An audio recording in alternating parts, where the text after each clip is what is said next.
Hey, what's up, guys? This is Nick for the New England Weatherlife.ning.com with the Friday afternoon weather update here.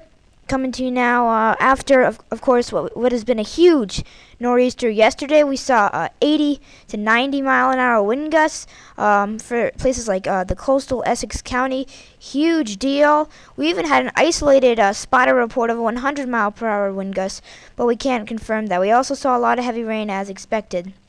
Now let's switch over to the current weather. Now the storm center has retrograded a little bit to the east, and with that we've been seeing residual bands of snow that have come north and east of it, and that's been what's been affecting southern New England all day. And some of these bands have been really heavy, falling at 1 to 2 inches an hour, like this one north of the Mass Pike. And what happens is, although the snow falls at 1 to 2 inches per hour, you're not going to see 2 to 4 inches of accumulation. The reason for that is it melts right after it falls. However, one place where we have seen some of the more significant accumulations would be Connecticut. And for the Connecticut radar now, you can take a look at that. Here you can see it's coming up further north. And then you can see how we're getting convective bursts that are now coming into Connecticut.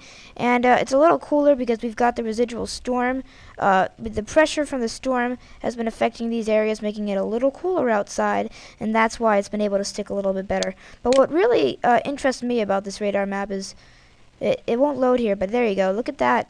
If a hurricane ever spares New York City just to the east, it's probably going to look something like that. Looks exactly like a hurricane. Anyway, so I can switch you off to the radar in Maine, where we've also had some issues today. And you can see, here's the radar in Maine. We've had the bands coming through. And this radar picture is kind of deceitful because it's actually been moving out, but it looks like it's moving in. Kind of cool. But so here you can see it's going to be moved out. And of course we've got a lot to talk about with the March 3rd storm. Plenty of long-range storms we're talking about. But I'm going to start you off with the WRF. And before I get to all the storms that are going to have potentially affecting us in the future, I just want to get down to business with what's going to be going on with these convective bursts to start off with. So the convective bursts.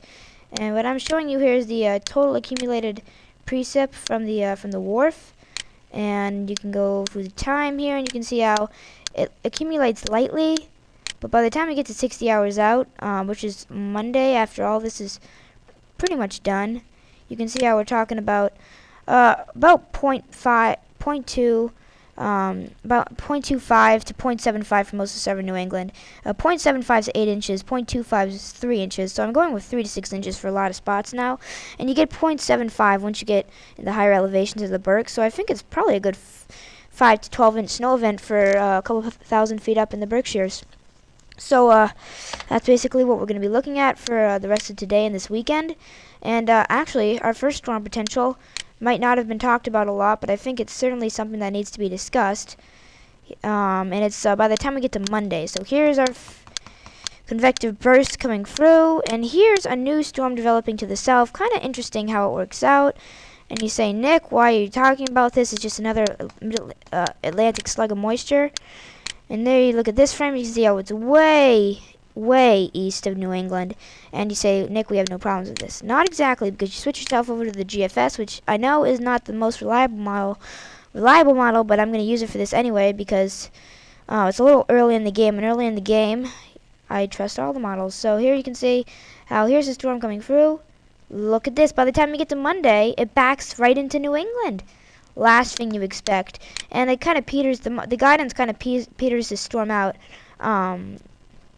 It kind of peters the storm out once you get east of Maine, but I think eastern and central Maine probably has a good shot at over 6 inches of snow out of this event. New Hampshire, another good bet. Eastern Mass, keep your eyes out. I can't really hang your hats on this yet, but we're going to certainly have to keep an eye on that. And switching you back over to the WRF, you can see how the WRF has it backing right into New England. So, wow, I just got a tweet saying 91 mile an hour gust from Portsmouth, New Hampshire from the last storm. Anyway, our next potential for a snowstorm is going to be with us by the time we get to Wednesday.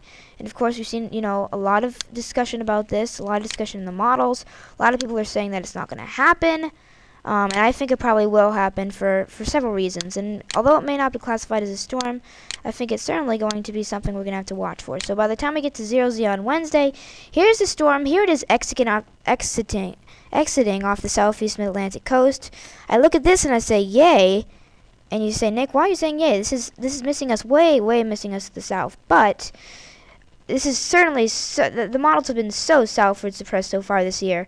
So this tells me that they're being southward suppressed, which means that we'd probably match up this event with a good snow for southern New England. So you get a 12Z on Wednesday, and look at your precip coming all the way up into southern New England. Before I show you that, I want to show you the Canadian, which is Canada's model. I almost said Canada. And so let's go out here, taking you through this weekend, and then you go to, and here's the storm developing. Here it is coming from New Orleans. Here it is. Does it hit us? Well, it kind of gets hit northward on a path, brings a little bit of precip into southern New England, exits before bringing anything heavy. That'd probably be a light event. Then you switch yourself back over to the GFS, totally different event. You'd be talking about a lot of precip coming in. And that is by the time you get to 12Z on Wednesday, so that's the morning hours of Wednesday. And then you go to 18Z on Wednesday. And look at that precip. You got your 0.1 spreading all the way up into New England, 0.25 down in the Mid-Atlantic. And then you scroll down to Thursday. You go to 138 hours out. And here you go. Look at that coming, exiting. And pretty good stuff coming through there. So you say, Nick, these are definitely supported. They're certainly supported in a lot of the guidance, and it's a lot of them have been southward suppressed. A lot of them have been southward suppressed, and then they shift it north. And I certainly think that's going to be the trend in the models to see the storm shifting north for Wednesday. So that's basically my discussion as of Friday afternoon. I'll continue to update you through the weekend on this event, and I'll see you guys later. It's Nick for the New England Weatherlife.ning.com.